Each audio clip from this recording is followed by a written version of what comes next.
retrouver pour votre point météo. On va parler ensemble de ce qu'il va se passer pour les prochains jours.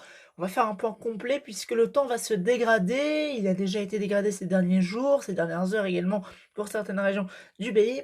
Et cela va se poursuivre pour les prochains jours.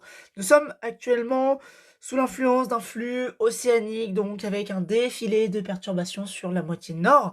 Principalement, on a eu une tempête sur le sud-ouest du pays vendredi, avec de fortes rafales de vent qui ont été comprises entre 100 et 110 km/h sur les côtes et jusqu'à 80-90 à l'intérieur des terres. Pour les prochains jours, on va surveiller déjà pour demain la situation pour le nord-ouest du pays avec l'arrivée de cette dépression. Regardez, ce tout petit minimum dépressionnaire ici à 995 hectopascales et qui pose quand même un petit peu de problème parce qu'on ne sait pas exactement où est-ce qu'il va évoluer véritablement, si son cœur va évoluer plutôt sur la Bretagne ou si c'est plus dans les terres. Et donc par conséquent, on ne sait pas si le vent fort va plutôt concerner donc les côtes de la Manche ou plus les pays de la Loire dans l'intérieur des terres. On va le voir dans quelques instants puisque Arome modélise de fortes rafales pour demain soir avec l'arrivée donc de cette dépression par la Bretagne. Des fortes rafales qui concerneraient donc le Finistère, les Côtes d'Armor, le Morbihan et après ça va remonter vers la Normandie et après les Hauts-de-France en se décalant vers les frontières de l'Est. A priori, sur les côtes, on pourrait s'attendre à du 100-110 km/h et 60 à 80, voire localement 90 à l'intérieur des terres. Donc, c'est à surveiller déjà cette première situation venteuse pour cette nuit de mardi à mercredi.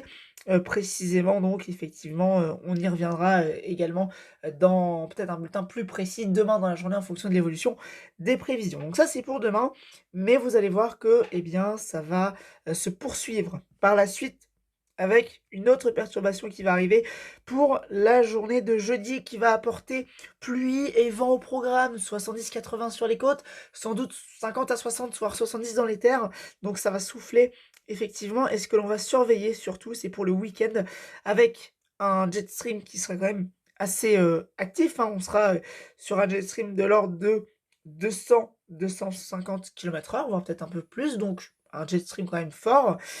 Et on va avoir surtout le creusement d'une dépression que l'on surveille de très près.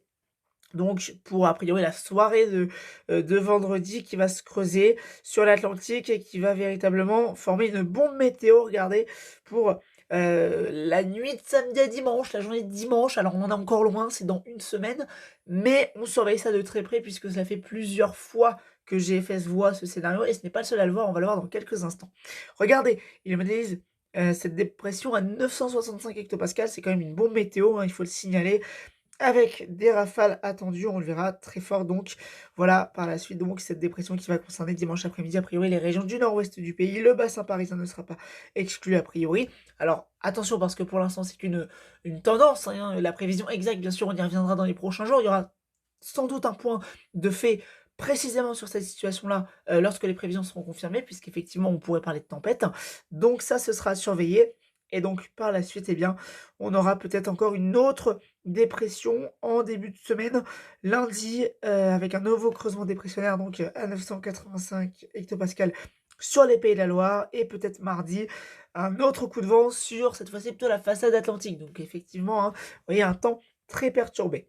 Comme je vous le disais, eh bien, ce n'est pas le seul GFS à voir ce scénario-là. On va le voir avec Icône qui voit également un creusement secondaire. Alors ça reste, comme je vous l'ai dit, à affiner parce que regardez, il voit bien un creusement secondaire, mais déjà, il voit la dépression plus à l'ouest, donc qui ne concernerait pas véritablement la Bretagne et la Normandie, ça resterait en marge de la France, donc on aurait quand même un coup de vent du côté des côtes de la Manche, hein, avec en Bretagne, dans les terres, 90 à 100 km/h, mais sinon dans la Normandie, hein, a priori sur le reste du nord-ouest, on aurait pour l'instant 60 à 80 km/h. Donc vous voyez qu'il y a encore des incertitudes, c'est normal d'ailleurs à cette échéance-là, mais évidemment on surveille le scénario, puisque regardez, Arpège voit également le creusement d'un minimum secondaire, avec, comme je vous l'ai dit, un jet stream qui va être quand même assez important, hein, surtout en fait quand la dépression va naître, à la sortie de Terre-Neuve, là, ça va naître vendredi, le jet stream,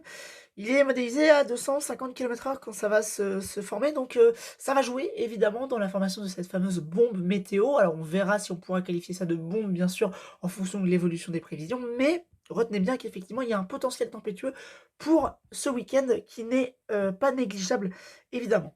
GEM d'ailleurs, hein, voit également, le modèle canadien, un creusement secondaire, mais il voit ce creusement secondaire se former beaucoup plus tard. Il voit ce creusement se former, dans l'après-midi de samedi, au large du Portugal et ensuite remonter, plus au nord donc, avec, donc un fort coup de vent sur les côtes de la Manche et une tempête peut-être sur les îles britanniques. Donc en fonction, du resserrement des isobars et de la localisation exacte du cœur dépressionnaire, on verra si la France sera concernée par une tempête ou si ce sera plutôt les Royaumes-Unis ou les 2. Ça dépendra évidemment de la grandeur de la dépression, de sa situation évidemment, on en reparlera en détail. Donc en tout cas, retenez bien que demain, on aura une situation venteuse à surveiller sur le nord-ouest, fort coup de vent donc entre Bretagne, Normandie et Hauts-de-France, 100 à 110 sur les côtes et plutôt 60 à 80 dans les terres, voire localement 90. Prévision qui reste néanmoins à confirmer. Et puis, bien sûr, un défi de perturbation par la suite, avec pour le week-end notamment une situation de tempête à surveiller, même si ce n'est pas encore confirmé.